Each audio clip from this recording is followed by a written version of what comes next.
Welcome to the Rockaway Creates Connection Podcast. Are you ready to embark on a journey that celebrates the power of creativity, community, and transformation? We are thrilled to introduce you to the heart and soul of Rockaway Beach through our community stories. Brought to you by Rockaway Creates, a nonprofit dedicated to the peninsula and its people.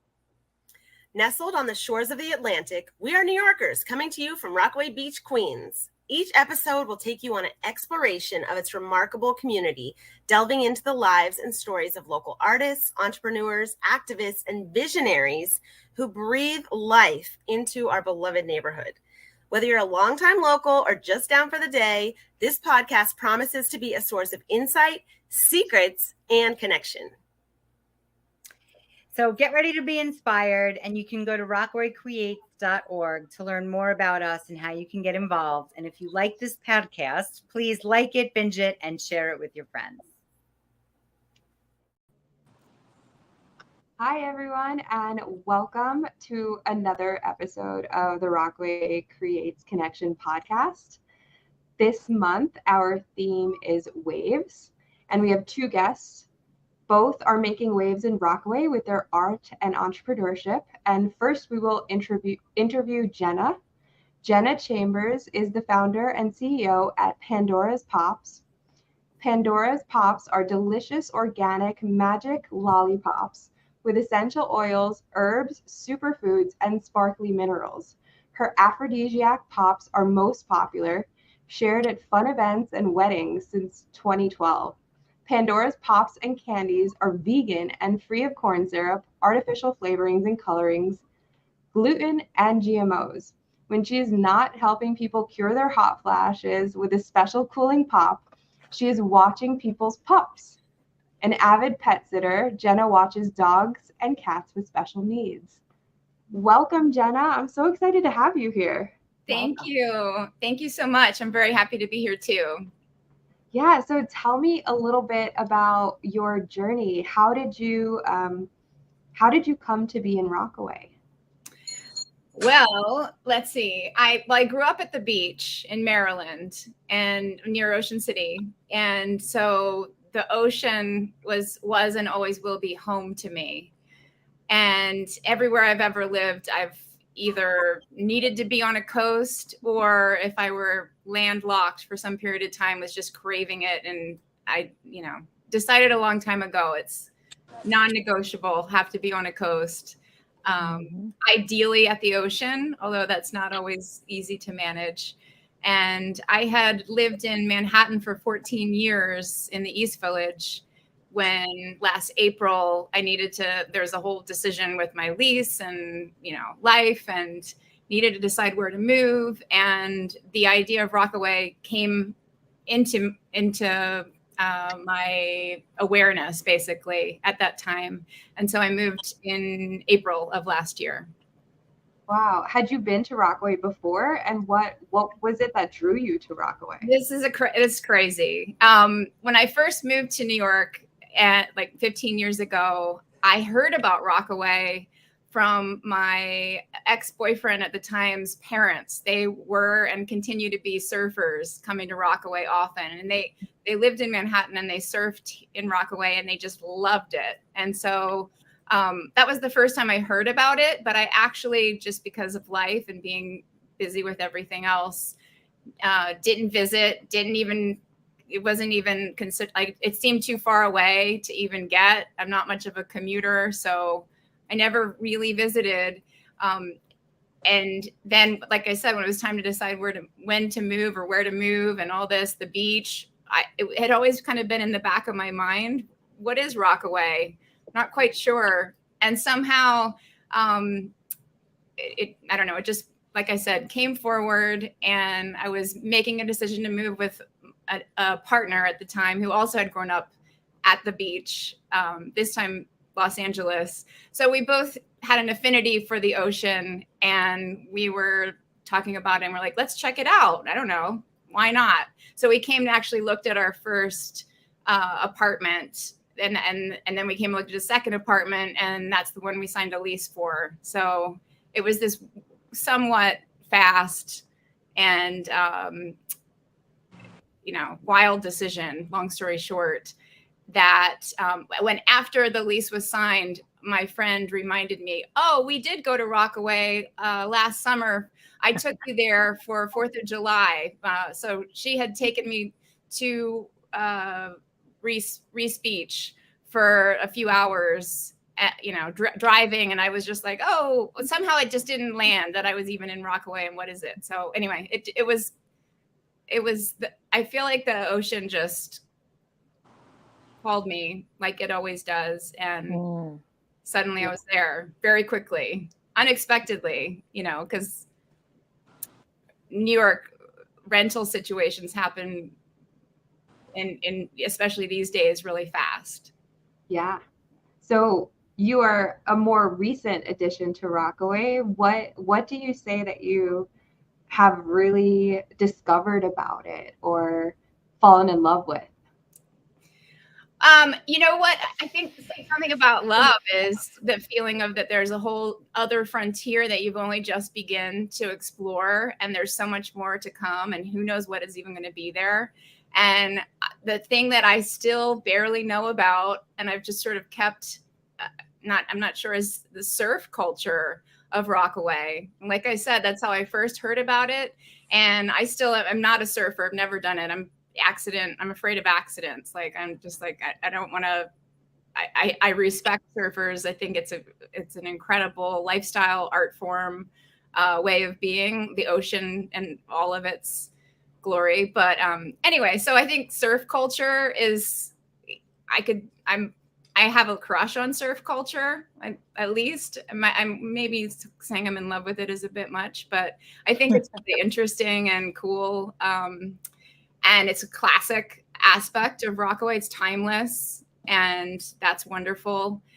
And I have met a number of surfers, during my time there, and had really magical interactions. I've been, for example, walking dogs on the beach, and which is something I often do. It's part of my lifestyle. I feel safe walking the dog on the beach. Not illegally, not during the time when the dogs aren't allowed on the beach. I'm talking about more in the winter. Let's get that clear. In case the NYPD is watching, nobody's getting in trouble here. No, all above board. There are times when dogs are allowed on the beach.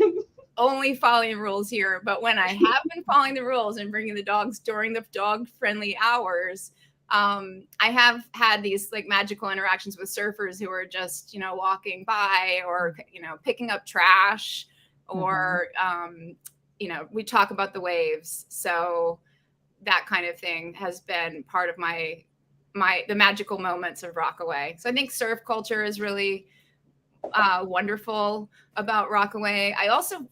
Honestly, I think this group is pretty amazing. I'm not saying it just because we're on this podcast, although it's nice that I get to say a nice thing about the group. But I've heard you say it several times, not on screen, so I know it's true. Yeah. I think Rockaway Creates is incredibly special, and I wish that. I've lived in a lot of places, like California, Asheville, North Carolina, Boston, Copenhagen, Washington, D.C. I don't know. Like I said, I grew up in Maryland. I'm probably missing a couple places, but I've never actually been part of a group of this sort, an official group of this sort. I very much consider my larger friend network to be creatives and artists and entrepreneurs, but I haven't officially been a member of a group like this. So it's been really cool. I only just discovered Rockaway Creates in the end of October after I'd been in Rockaway, not actually, because I guess what I'm coming around to is at first I really didn't find or engage with the creative community of Rockaway. It wasn't obvious to me where my allied my similar-minded people were, and so a friend of mine who lived in Brooklyn, not even Rockaway, said there's this group called Rockaway Creates. have you heard of it? Like, I think maybe you'd enjoy a meeting. And she encouraged me to come to the Day of the Dead meeting, where we all came and dressed with our face paint and, or whatever we were doing to express Dia de los Muertes. So I got to show up with an incognito almost, and immediately the second walking in the door to the house, it was Carolyn's house, I think. Yes. Yeah. Very artful, soulful, magical, and everyone was like, it was a potluck, and everyone was sharing their authentic wishes for what they want to do with their creativity, their art form, their business, vulnerably sharing and speaking from the heart. And it was just wonderful to just walk into a house with a whole bunch of people who, some of them know each other well, and some are just meeting for the very first time, and feeling free and comfortable to speak, not scripted at all. What might come off the top of your head and heart, based on a prompt. So I feel like the group just is very, I appreciate the structure that you guys have created in the meetings, like, so that there's just enough of a container so that we know what how much time we have to speak or whatever. And then I really appreciated the monthly opportunity to sit with new people and some familiar people and say, this is what's happening this month. And it's completely different each time, for me and for everyone else. And so it's wonderful. Oh, another thing I love about Rockaway is the brewery. I like beer, but I'm not even like a beer enthusiast normally, but I have had so many wonderful experiences at the brewery, based with the community, again, creative community, because I've become part of the artisan market circuit, for example, which is a monthly market where local vendors and local creatives are selling their wares. And so people are coming through and experiencing that. And I love the outdoor cinema. I mean, I absolutely love the opportunity to sit outside in the, under the air. And sometimes, like last fall, we went for the festival, the film festival, and it was outright freezing, and going back to the car to get a down comforter and whatever, but still loved it. Just, the idea of you're sitting outside with like a raccoon jumping up around on the things, and the stars are doing their thing, and the wind is blowing here, and then you're seeing whatever's happening on the screen. I think it's fantastic. So the film culture that I also barely know, I only know a little bit about, and I got to watch Beck's fabulous film through Rockaway Creates in one of the meetings. And so that's like a tie into how all this is kind of coming together is she's got everybody should watch The Knot. It's fascinating. And, there's the Barbie version of a female oriented exploration of gender, what's going on here. And then there's an entirely other, like, kind of a deeper and richer and maybe a little less poofy and pink version, which Beck has sparingly. Would that be The Knot? Is that The Knot you're referring to? Yeah. Did I not say the name of it, or I meant to? Oh, no, I think you did. I just wanted to. Yeah, you did. Yeah.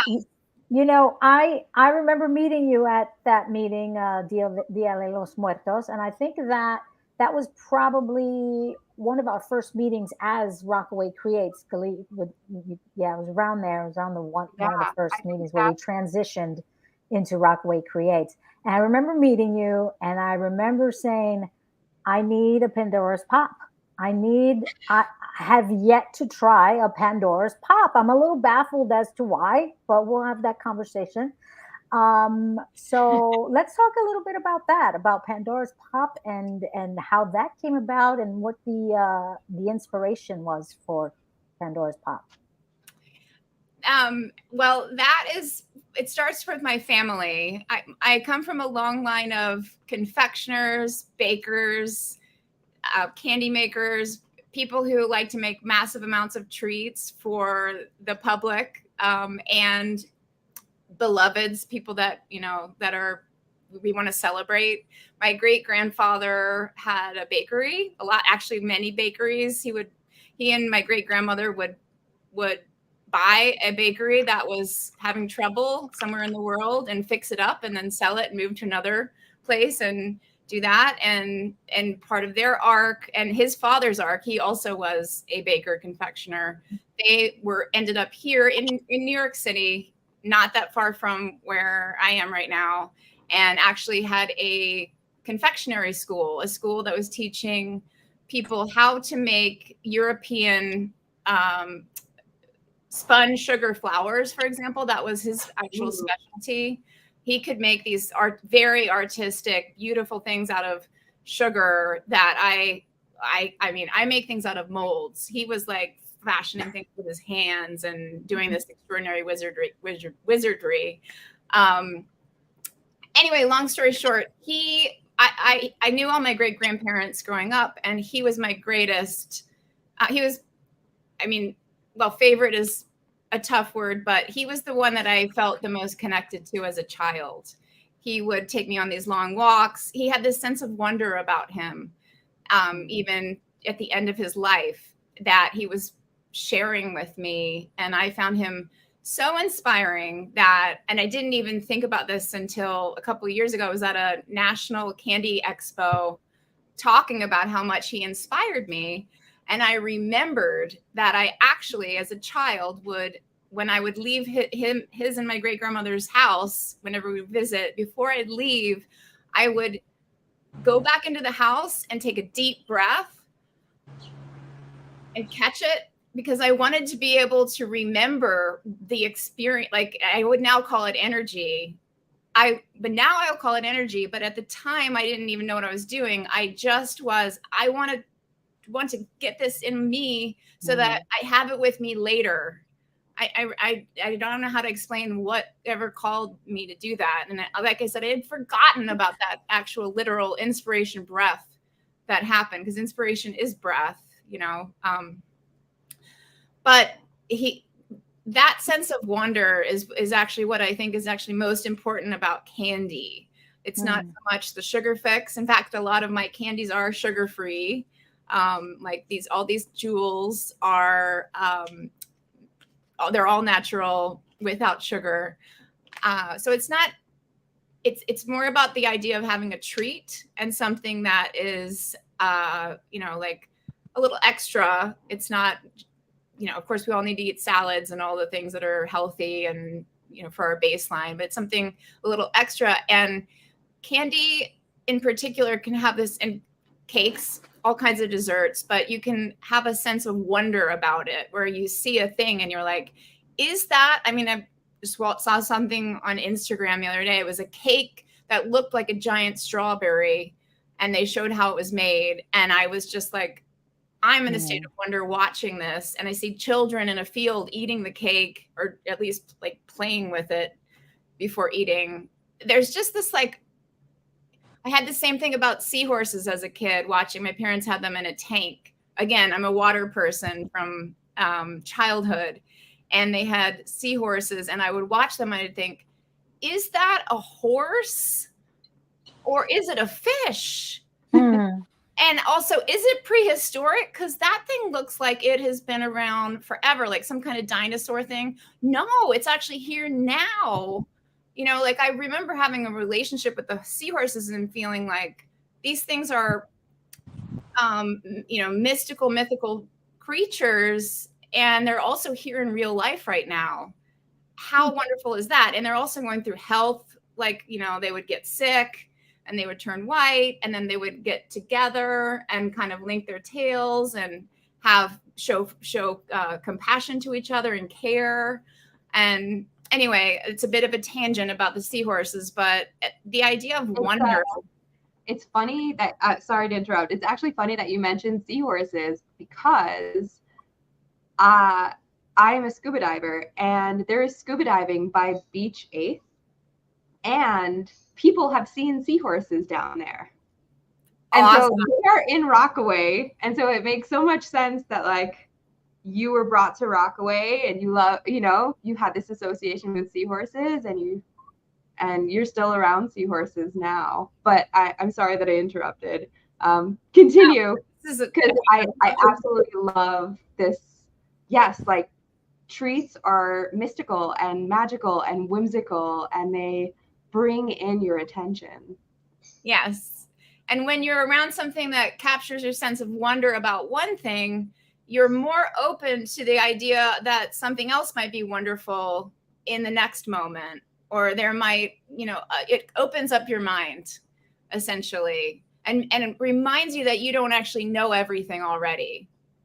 You know, like you don't have, everything's not as obvious and tangible and been there, done that as, and I think that is also just part of what it brings, freshness into your way of life and being, and being able to connect authentically and in the moment with people, which is another piece about Pandora's Pops I should mention, is they have intentions to them. It started out as entirely, all of them, aphrodisiac. So they were in the beginning, and they still are, many have herbs and essential oils. Like this one is called Romping Rose, and it has rose, cardamom, and vanilla essential oils. I'm trying to get the screen right, but and so in the beginning, I've been doing this for 11 years, which is it's a miracle in some ways that it is, and I have many decades more to go on this. This is just the beginning of this art form and exploration. But a lot of my candy in the beginning was aphrodisiac, for your love life. So it's intended to spark some kind of ability to have a connection, more of a connection with another person or yourself if you're exploring self-love. So I'll say there's aphrodisiac ones. And then the next one to be created was a calming pop, which has lavender, chamomile, and vanilla. And then there's since been, I mean, there's probably 50 of them. Hi again, Samantha. Hi. And now there's way too many. I need to actually hone it in. But I'm explaining, Samantha, that it started with aphrodisiac lollipops. Then I added calming pops, which ties me to how I know and respect you and your work. I have a whole history of being a massage therapist and director of massage school and holistic healing arts and helping people calm down, which ties into my work with pet services also. Another tangent. Back to this. The aphrodisiac lollipops, calming lollipops, and now I also have sugar-free candies. These are aphrodisiac Amazon cherry jewels, and these are calming crystals that have the same herbs and essential oils, but they are as the calming pop, but they're in the sugar-free form. And then there's a whole bunch of other ones. There's a voice pop for before public speaking. I should have had it before. I love it. You know, I see. Ask you, did you take one? Did you? You should have sent one to all of us. I know. I am guilty as charged. I am the worst marketer. I just don't bring. When I first started 11 years ago, I was bringing the candy to everything that I did and just engaging with it that way. And at a certain point, I haven't had a massage from you either, for the record. Well, you know where I am. Let's do it. You know what Rockaway doesn't have? A really cool candy store. Oh. Rockaway doesn't have just that. An idea for the future. Just a thought. And we should definitely talk about those calming pops. Maybe we could carry some here at Nurture You Wellness. Ooh, I don't know. That's great. Conversation really good. Yes. I love this. So Jena, let's say they're not going to go to Samantha's to get the calming pops.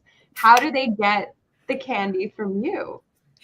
Most of the time people buy online. So you can buy them on the internet. I have a website called pandoraspops.com, Pandora's POPS. Oh, you can see it right here, Pandora's Pops. And you can also buy them on Etsy, which is one of the ways I started out. It's a great platform for if you're just starting something. There's an Etsy marketplace. And I also often sell at the markets in Rockaway, the artisan markets. Great. Okay. Yeah, and I love that we've just made another connection, and now maybe you can sell at Nurture You Wellness as well. I would love to. It's a beautiful space. We got to do a meeting there a few months ago. Yes, yes, yes. All right, excellent. Perfect. Thank you so much for sharing your story. Thank you for listening and for getting us together. And I was so excited to see that I got to be with Beck also. This is wonderful hearing. Yeah. Yeah, so great. Let's move over to Beck. Samantha, take us away. All right. Hi, Rebecca. So let's tell you a little bit about Rebecca. Rebecca, or Beck, I should say. Beck Schwab is a local filmmaker, mother, and artist residing right here in the Rockaway area. She is a seasoned script supervisor with an impressive 14-year career in film and television industry. Ooh, I have a lot to talk to you about.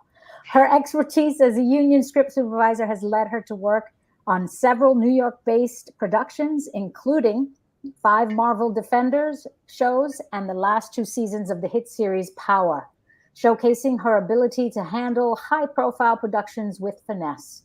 Beyond her work in script supervision, Beck is a passionate independent film director. Her short film, The Knot, earned her an award for Best Psychological Short, a recognition of her storytelling prowess and artistic vision. Currently, Beck is a whirlwind of creativity, engaging in multiple projects simultaneously. With an unwavering passion for storytelling and an eye for detail, she's shaping the chilling narrative of a short horror film and delving into the world of documentary film making. Dun, dun, dun, dun. All right, Beck.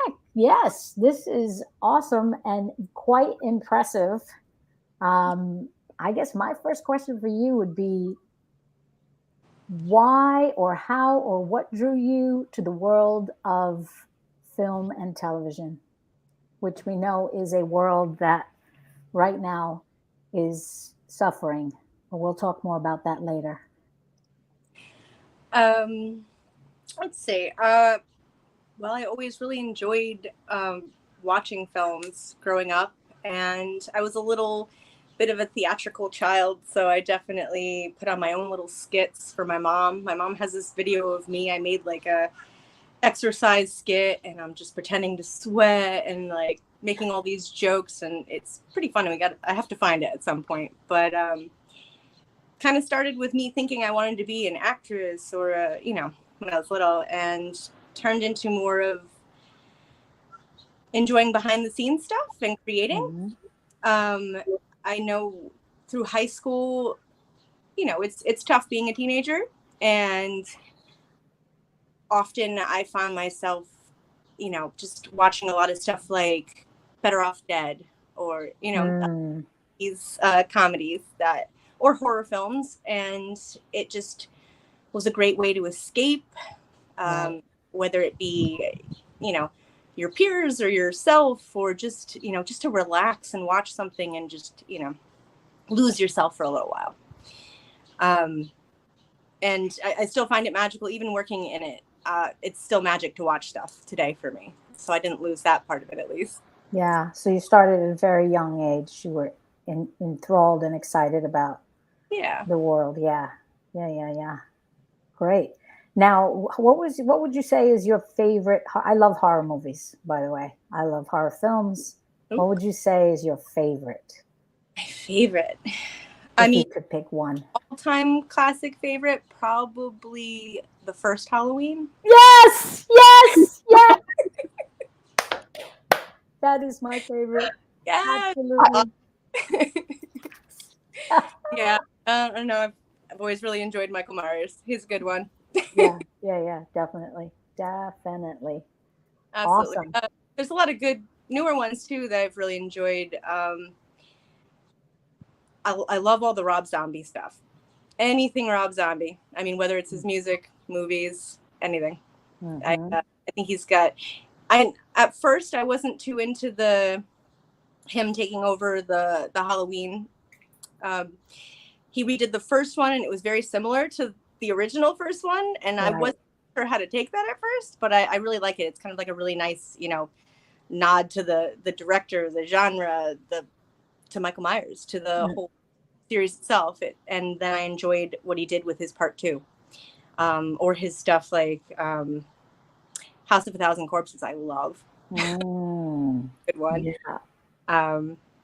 But yeah, I love horror. I love comedy. Yeah. What they did with Halloween after that, though, was not so great, I don't think. Yeah. Oh, the new versions? Yeah. Although I watched the last one was with Jamie Lee Curtis. So yeah. Gotta love her. Good. Right. Yeah. So tell us a little bit about the knot.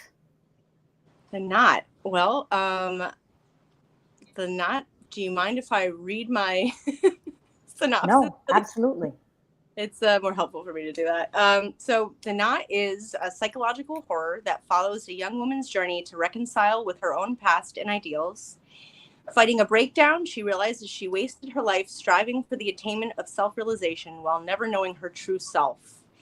Confined to the cage that is her studio apartment, she slowly descends into madness, traversing on the pathway of discovery in a quest to be comfortable in her own skin. In an increasingly obsessive effort, she confronts the persistent ghosts that haunt her to finally face herself alone. So it's basically a story about a young woman alone in her apartment, getting stuck in her own head, thinking about the past, what she wanted for herself, what did happen, what didn't happen, and who she's supposed to be. Because there's a lot of pressures, who you're supposed to be as a mother, a woman, a feminist, an individual, just a human in general. And she struggles with this. And it's just about boyfriends of the past, her mother, and just, finally kind of going inside of herself, being happy in herself, which is kind of the knot. And you'll have to watch it. Yeah. So that was my next question. How do I get to watch it, or anybody else watching this? How? Oh, okay. Well, honestly, right now it's not just on the internet. I have to send it personally to you, but I should put it up. And out for anyone to watch. So stay tuned for that. I will put it on YouTube or Vimeo or something. Okay. Guys, the link. But yeah, I'd love to see it. If you get in touch with us, I can send you the link and whatnot. Okay, perfect. That sounds great. Yeah. And what was your journey to, well, first of all, I have to say that story is so relatable. I feel like I have been that woman at one time or another, maybe even last week. So I'm so happy, and I really like what Jena said about it as well, that this is like a different, she likened it to the Barbie movie that has just come out, and this is a different version of this idea of a woman coming into her own and self-realization. So I understanding her life. So I really, really love that. And I want to know a little bit more about you personally. Like how did you get to Rockaway? What do you love doing besides film? Rockaway. Well, I like Jena. I grew up by the water in New Haven County, Connecticut, and I just always loved the water. Like I moved to Vermont to Stowe to snowboard for a season, and I ultimately just couldn't stay there much longer. As much as I love snowboarding, I couldn't be so landlocked. I'd rather take the trip out and go to the mountain for a visit and be at the water. It's just a very relaxing place for me. It's more than relaxing. It's just I feel like I'm not myself if I'm not at the water. It's like a part of me, it feels like. But when I moved to New York, oh gosh, I don't remember what year, 2010 or 11, something around there. But I moved to Astoria initially, and after breaking up with my then boyfriend, moved to Kew Gardens, and then I was in Brooklyn, and then I was back in Astoria, and I finally came to the Rockaways during the pandemic. But prior to moving here in the pandemic, I was always all summer at the beach.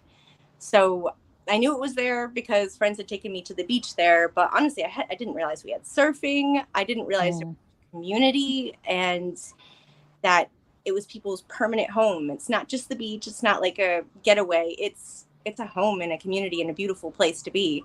And so when my husband and I were trying to figure out where do we live, where do we buy a house, we started looking anywhere by the water. So from, City Island to the Rockaways. And we ultimately rented in Arvern during the pandemic, which was the best decision I ever made, because who wants to be cooped up in the house during the pandemic? So I was able to be at the beach and be outdoors and be around people, even if we weren't close and we're all wearing masks. We can't really see each other, but it still felt like there was people around. And, with the, without all the events that were happening at the time, there was a lot of gatherings on the boardwalk, and just seeing the community come together for everything was very beautiful to see as well. And we were being close renting. We continued to look to try to find something to buy in the Rockaways. And we ultimately ended up in Broad Channel, which is to me like another part of the Rockaways. It's still very much so a part of the Rockaway community. And I probably spend more time in the Rockaways. It has the same zip code, so. It does. Same high school, post office, grocery store, you name it. We're the same place, only it's a little island off of the Rockaways. But I love it there. So I pushed to buy a place there. We bought a place, and now we're there to stay for good. But yeah, no, I love it. And then I ended up, I don't know where I saw you guys, Rockaway Creates. I don't know where I got the idea of it from, but I saw there was a meeting at the Moonlot. The Moonlot, right. And I came to the Moonlot for one meeting, and everybody was so welcoming and so nice. And it was such a wonderful, creative little group. And it was a small little meeting that day, but everybody was wonderful. And so I waited for the next one that I could actually attend. And that was the Halloween one, where I saw Jenna for the first time. And that was also where I ended up meeting Graham from the New York Dippers Club. Mm-hmm. And so through you guys and New York Dippers Club, I've done the dive into the community, and I love it. Yeah, I love it too, very much. That's awesome. I'm listening to the both of you who are relatively new to the Rockaways. It's inspiring. I've been here 17 years, 18 years. I didn't grow up here. And when I first moved here, I was like, what is this place? I'm out of here. But, now you can't get me out of here. Now I don't want to go to Manhattan. I don't want to go to Brooklyn. I just want to stay here. And it's such a nice, it makes me so happy when I hear your stories and how Rockaway Creates is bringing people like you and like us together. And it's just I just can only imagine what else is out there for us. It's great. It's a great support. Yes. And I think that Rockaway is one of these unique places where community has a different meaning here. Like, community in Rockaway is different than community in any other place that I've been.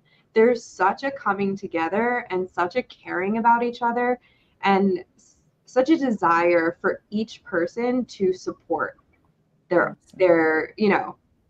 community members. So I think it's something really like, that's my favorite thing about Rockaway. So I'm so happy to see that even people that have only been here for a little while, I'm saying here as if I'm still in Rockaway. You're here. Your I'm heart is here. So I will tell you, you will never be able to leave. It does not matter where you move. Like, your heart will remain in Rockaway forever, just because of that's how it feels. It feels so good when you're there, and the people feel great, and just the community and the support that you get from like groups like this, it's just incredible. Yeah, and that's one of the reasons that, like, I'll never be able to sell my place in Rockaway and never be able to actually fully leave. Yeah, it is a special place. There's nothing like being able to walk to work. Like I never thought that was possible. I thought I was going to be chained to the train. Yeah, whatever. Chained to the train. You're still chained to that's all right. You know, when I'm working, like right now we have the writer's strike, so I'm not doing any script supervising work currently because of that. But when I do it part-time, just because I'm trying to also spend some time with my daughter. sure. So I only do anywhere from like 2 to 4 days a week, but mostly commuting on the train. Yeah.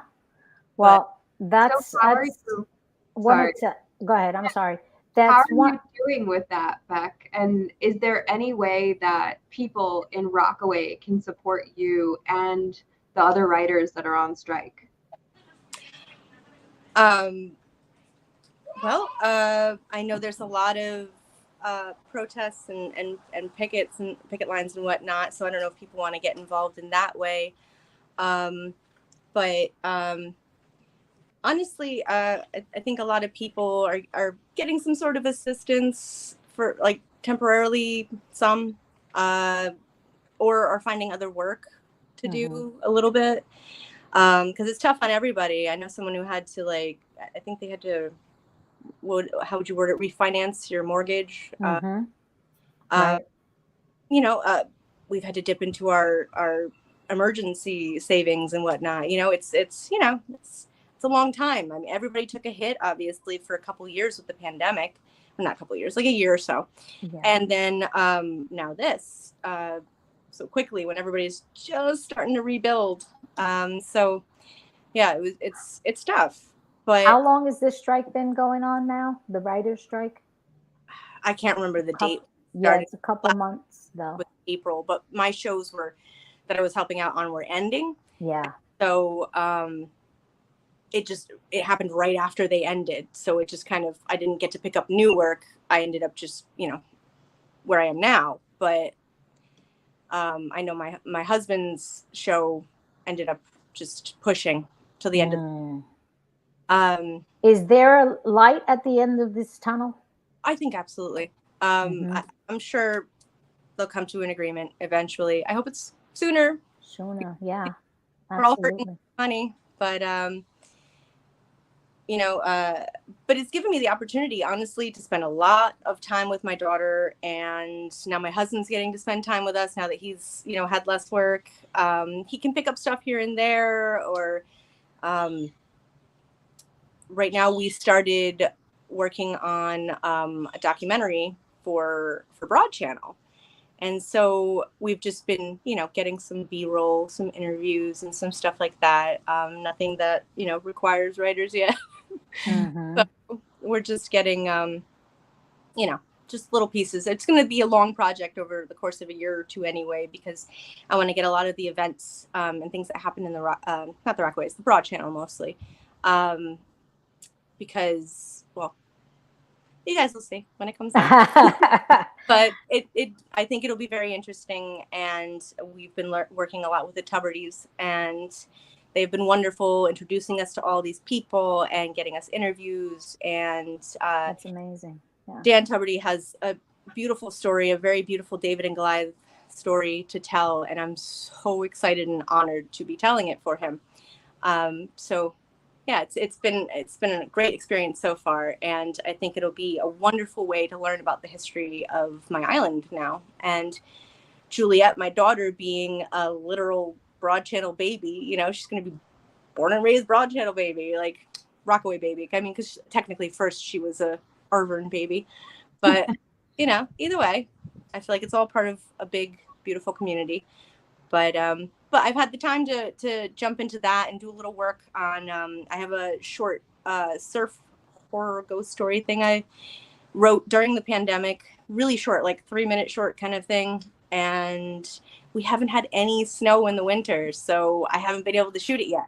So I'm waiting. Although I'm gonna end up having to get some snow machine. No, because it's gonna be on the beach. I don't, Yeah. So I'm gonna fake snow, and if you spray the fake snow with a little bit of water, it makes it look pretty real. And so I figure if I'm doing I can maybe get some close-ups where the background's obscured anyway, and perhaps get some tight B-roll, water, whatever. Either way, we have to start moving forward with that one because I wrote it in the pandemic and it's now 2 years later. But snow, oh, it's supposed to be like a desert of white, spooky black and white kind of feel. So I need it. You need it. Need the snow. We'll pray for the snow. Oh, I mean, I feel bad for everyone else that praying for snow, but because snow in the city is kind of. But if you can get it in that first little bit, right when it falls, it's so magical. Yes. And there's nothing prettier than when you have a serious dump of snow on the beach. It literally looks like a desert of dunes with white, and it adds to that eeriness, but also a calm. Like, it's very, very, very beautiful. But I haven't seen the Rockaway Beach that way yet. I'm looking forward to it. I think we're going to get a lot of it this year. I feel it. Yeah. Yeah, putting it out there. I'm excited about all of your projects, in particular the one about Broad Channel and the Tuberties and that whole connection, because they do have a wonderful story. Me too. They do. Excellent. Yeah. So, is there anything else you'd love to share with the audience about you, about your, the films that you do, or how they could reach out to you if they do want a copy of The Knot? Okay. Well, I mean, if you want to see stuff I've worked on, you can look up Rebecca Schwab under IMDb. I'm Rebecca Schwab 1. Okay. There is a 2. There is a 2. Wow. Okay. I think it's someone else who potentially tried to make one for me from a movie. But, interesting. Yeah. But also, The Knot has a Facebook. Maybe I'll post. Yeah, I'll put the video on that. That makes much more sense. But The Knot on Facebook. Let's see. I will post it on I will put a link to that Facebook page through Rockaway Creates, just because I'm not exactly sure how to even tell you what that Facebook page would be called. Okay. But I bet if you looked on Facebook and you look up The Knot short story, then you'll find it. Apparently there's a lot of shorts called The Knot. I think the others were probably more relationship wedding, maybe? But because there's also a website called The Knot, which is for tying the knot. But if you look up Knot short film or psychological short, throw in psychological, because that'll probably help you find it. I realize I'm not making it very easy, but I'll make it easier. I'll let you guys find it. But you could look there. That's probably it. Or look on my Facebook. Maybe I'll post something, or Instagram. And my Instagram is Schwabosaurus Bex. Wait. Say that again. Schwabosaurus, like dinosaurs. Okay. Like T-Rex. T-Rex. Bex. I like it. Okay. Schwabosaurus Bex. Yeah. All right. Excellent. Now, unless Gilly, you have another, I wanted to just ask, because you both have talked so highly of Rockaway and how you love the community. Are there any businesses or restaurants or any businesses or restaurants that you want to give a shout out to, that you found that were your favorites? Or Jenna, you go. I have to mention, because it's, well, for multiple reasons, but the Rockaway Beach Bakery, they have fabulous ham and cheese croissants. Oh, yes.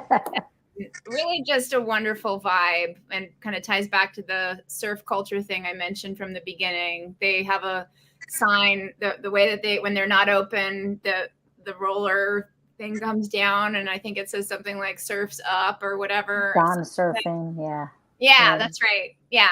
So I love that. And also that's where I first discovered the Rockaway Film Festival last fall or summer or whatever. They had a poster of the dates there. So that kind of had a community hub sort of thing that I liked. And I already said the brewery, which is where, I don't know, just sort of let your hair down and have fun community events, and with the outdoor cinema. And Sarah's Wine Bar also. I've enjoyed the picnic tables in the back, and the trees, and just the calm space back there is nice. Yeah, I love it there. Just to piggyback on Rockaway Beach Bakery, Tracy also has Rockaway Creamery now, Rockaway Beach Creamery. She makes her own ice cream. What? It is the most incredible ice cream you have ever had in your life. And it can be found, I think, at her bakery, but also it can be found at Coastal Yogurt, which is owned by Sam Friedman. Coastal Yogurt? Yeah, I think it's called Coastal Yogurt. Yeah, so you could find, she's about, 12 different flavors, unique flavors. You're not talking about vanilla and chocolate, So just want to believe it. throw that out. She is fantastic. I love it all. Yeah. Tracy's beautiful, great. Beautiful job. Awesome. What about you, Beck? Well, actually, one of the things that made me fall in love with the Rockaways originally was that taco stand by the beach, which is now part of the surf club. But those fish tacos are the best tacos like ever. Life-changing. But I still like going there for the surf tacos. It's a cool environment too. Locals I love for breakfast. Their Sammy and their burrito are awesome, and their chai latte amazing. But yes, the brewery is awesome, and they have some awesome music selections, and that awesome cat named Pidge. And the cinema next door is very cool. Very cool. I showed The Knot there at a Rockaway Filmmakers Night, Halloween 2021, I think. Wow. But yeah, they're very cool. It's an awesome spot. Very cool that it's outside with the little chairs. It's a very cool environment. And Bungalow Bar. I love Bungalow Bar. I think their food is so yummy, and it's such a pretty spot. And a two-witty establishment. Yes, yes, it is. And then over on the Broad Channel side, Adrian's just opened up. I know it's not on the Rockaway Peninsula, but it's still part of the Rockaway community, and that is a super yummy, awesome place that's new, and I wish them the best. Awesome. Yeah. Tried going there the other day, knocked on the door, but yeah. Got to get in there. Awesome. Yeah. Well, thank you guys. This was awesome. Yes. Thank you so much for being on here. I hope that anyone who's watching now or watching this on the replay, make sure to subscribe, share, like, do all of the things, and support both Jena and Pandora's Pops and Beck and her films. So please go out. Now you have Instagrams, right? Their Instagram handles. And Jena's, I believe, is Pandora's Pops. I just followed you as well. So reach out to them, go support them, and come down and enjoy Rockaway. Yes. Bye, everyone. Thank you. Thank you so much. Thank you. See you soon. See you soon. See you.